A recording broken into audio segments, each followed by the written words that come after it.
आप सभी को स्वागत है मेरा चैनल भक्ति सागर 26 में। आज हम जानेंगे विष्णु भक्त प्रहलाद के बारे में। तो चलो शुरू करते हैं हमारा आज का वीडियो। जब प्रहलाद अपनी माँ कयाधु के पेट में था तब उसका चाचा हिरण्याक्ष का भगवान विष्णु के वरावतार ने वध कर दिया था।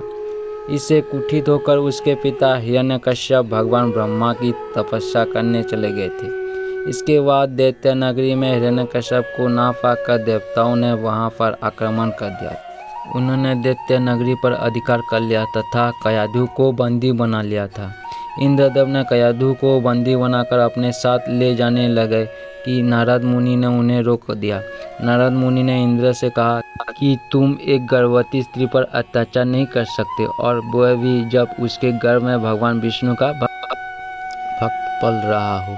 इसके पश्चात नारद मुनि ने कयाधु को इंद्र के चंगुल से छुड़ाकर अपने आश्रम में ले आया था। हिरण्यकश्यप की तपस्या पूर्ण होने तक अपने आश्रम में रखा। इस दौरान नारद मुनि कयाधु को हरि भजन सुनाने पर भगवान विष्णु की कथाओं की विस्तारपूर्ण वर्णन करते। नारद मुनि के इन वचनों का सकारात्मक प्रभाव कयाधु के गर्भ में पले रहे उज्जैन प्रहलाद पर भी पड़ रहा था। यही कारण था कि जब उसका जन्म हुआ तब विष्णु भक्त बना। उससे पहले उसके 4 बड़े भाई थे जिसका जन्म दैत्य नगरी में ही हुआ था, किंतु उनसे केवल प्रहलाद ही विष्णु भक्ति में लीन रहता था। इसी बीच हिरण्यकश्यप की तपस्या समाप्त हो गई थी तथा भगवान ब्रह्मा से उसने तीनों लोगों में सर्वशक्तिशाली होने का वरदान प्राप्त कर लिया। राक्षस राज हिरण्यकश्यप से अपने कठोर तप से ब्रह्मा जी को प्रश्न कर वरदान मांगा। उसने कहा कि उसे कोई मनुष्य, पशु, महिला, पशु या पक्षी दिन या रात, घर या बाहर कहीं भी अस्त्र शस्त्र से नहीं मार सकता। ब्रह्मा जी से वरदान पाकर वह स्वयं को भगवान समझने लगा। इसके बाद वह पुनः अपनी दैत्य नगरी वापस आ गया और वहां देवताओं का अधिकार हुआ देखा। इसके बाद उसने अपने मिले वरदान से न केवल दैत्य नगरी को वापस पाया, अपितु तीनों लोकों पर अधिकार स्थापित कर लिया और इंद्रदेव को स्वर्ग के आसन से उपदस्थ कर दिया। अपने राज्य में उसने सभी प्रजा से स्वयं की पूजा करने का आदेश दे दिया। हिरण्यकश्यप की तपस्या समाप्त हो जाने का और पुनः अपनी नगरी लौट आने की सूचना मिलने के पश्चात कयाधु और भक्त प्रहलाद भी नारद मुनि से आशीर्वाद लेकर पुनः अपनी नगरी लौट गए। हिरण्यकश्यप भगवान ब्रह्मा से मिले वरदान के फलस्वरूप अति शक्तिशाली हो चुका था। इसी अहंकार में उसने विष्णु को भगवान मानने से मना कर दिया और स्वयं को भगवान की उपाधि दे दी। तीनों लोकों में जो कोई भी विष्णु के पूजा करता वे उसे मरवा डालता। किंतु जब उसने स्वयं अपने पुत्र की ही विष्णु भक्ति में लीन देखा तो क्रोध के ही अग्नि में जलने लगा।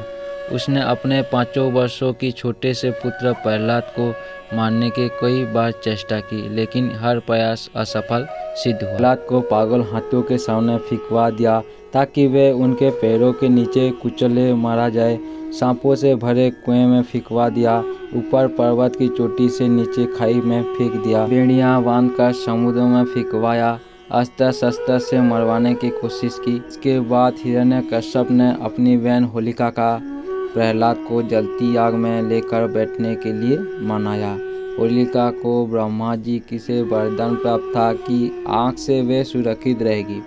आग उसका बाल भी बांका नहीं कर सकती है। कहा जाता है कि होलिका के पास एक चादर थी जिसे ओढ़ लेने से वह जलती नहीं थी। फाल्गुन पूर्णिमा की रात होलिका भक्त प्रहलाद को अपनी गोद में लेकर चिता पर बैठ गई। होलिका ने वह चादर ओढ़ लिया ताकि आग लगाई जाए तो वह बच जाए और प्रहलाद जलकर मर जाए। चिंता में आग लगाई गई, तब भगवान विष्णु की कृपा से उस चादर से प्रहलाद सुरक्षित हो गया और होलिका जलकर मर गई। लेकिन हर बार प्रहलाद के प्राणों का रक्षा करने स्वयं भगवान विष्णु आ जाते। हिरण्यकश्यप की दूतों ने उसे जब ये समाचार सुनाया तो अत्यंत क्षुब्ध हुआ और उसने प्रहलाद को अपनी सभा में बुलवाया। हिरण्यकश्यप ने प्रहलाद से कहा, रे दुष्ट, जिसके बल पर तू ऐसी बहकी बात करता है, तेरा वह ईश्वर कहाँ है? वह यदि सर्वत्र है तो मुझे इस खंभे में क्यों नहीं दिखाई देता। तब प्रहलाद ने कहा, मुझे तो प्रभु खंभे में भी दिखाई दे रहे हैं। ये सुनकर हिरण्यकश्यप क्रोध में मारे स्वयं को संभाल नहीं सका और हाथ में गदा लेकर सिंहासन से कूद पड़ा और बड़े जोर से उस खंभे पे गदा मारा। उसी समय उस खंभे से बड़ा भयंकर शब्द हुआ और उसी खंभे में तोड़कर एक विचित्र प्राणी बाहर निकलने लगा, जिसके आधा शरीर सिंह का और आधा शरीर मनुष्य। ये भगवान श्री हरि का नृसिंह अवतार था। उनका रूप बड़ा भयंकर था। उनकी तपाए हुए सोने के समान पीली पीली आंखें थी। उनकी दाढ़ी बड़ी विकराल थी और वे भयंकर शब्द से गर्जन कर रहे थे।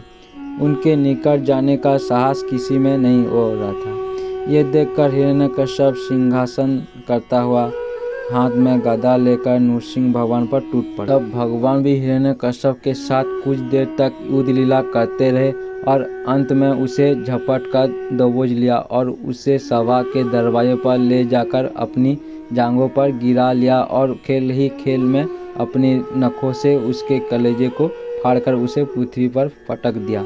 फिर वहां उपस्थित अन्य असुरों और दैत्यों को खदेड़ खदेड़ कर मार डाला। उनका क्रोध बढ़ता ही जा रहा था। वे हिरण्यकश्यप की ऊंची सिंहासन पर विराजमान हो गए। उनकी क्रोधपूर्ण मुखाकृति को देखकर किसी को भी उनके निकट जाकर उनको प्रश्न करने का साहस नहीं हो रहा था। हिरण्यकश्यप की पुत्र का समाचार सुनकर उस सभा में ब्रह्मा, इंद्र, शंकर, सभी देवतागण, ऋषि मुनि, सिद्ध, नाग, गंधर्व आदि पहुँचे और थोड़ी दूर पर स्थित होकर सभी ने अंजलि बांधकर भगवान की अलग अलग से स्तुति की, पर भगवान नृसिंह को क्रोध शांत नहीं हुआ। तब देवताओं ने माता लक्ष्मी को उनके निकट भेजा पर भगवान के उग्र रूप को देखकर वे भी भयभीत हो गए। तब ब्रह्मा जी ने प्रहलाद से कहा, बेटा, तुम्हारे पिता पर ही तो भगवान क्रुद्ध हुए थे, अब तुम ही जाकर उनको शांत करो। तब प्रहलाद भगवान के समीप जाकर हाथ जोड़कर साष्टांग भूमि पर लौट गया और उनकी स्तुति करते लगा।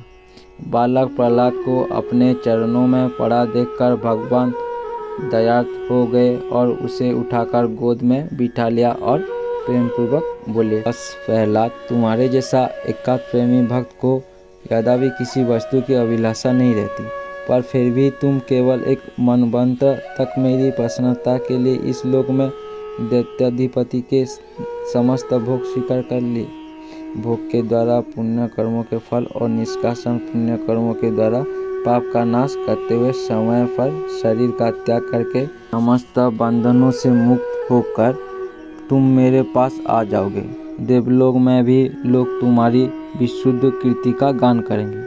ये कहकर भगवान नृसिंहनाथ वहीं अंतर्ध्यान हो गए। ये वीडियो आपको अच्छी लगी तो मेरे चैनल को सब्सक्राइब करके बेल आइकन को प्रेस करके ऑल नोटिफिकेशन पे क्लिक कीजिए, जिससे आने वाली हर वीडियो आपको मिल सके।